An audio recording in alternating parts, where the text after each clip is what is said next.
দোস্ত ও না আমার বয়ফ্রেন্ড।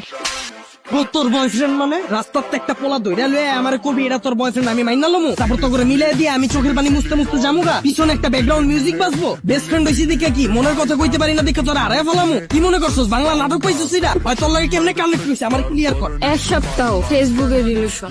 এক সপ্তাহ তুই রিলেশন কইরে ওরে ভালোবাসা ফেলাইছস আমি 2 বছর ধরে যে তোর পিছে আমার নজরে পড়ে না তোর। দোস্ত তুই এগুলো কি বলতেছিস? তুই তো আমার বেস্ট ফ্রেন্ড। কে বেস্ট ফ্রেন্ড কি বয়ফ্রেন্ড হইতে পারে না? তোর আগা থেকে গোড়া পর্যন্ত এমন কিছু আছে আমি জানি না। তুই কি পছন্দ করস, তোর কি ভালো লাগে, কি করলে তুই খুশি হবি সব আমি জানি। হয় কি জানো, হয় তুই ক ওর ব্যাপারে কি জানোস, তোর পছন্দের রং কি ক।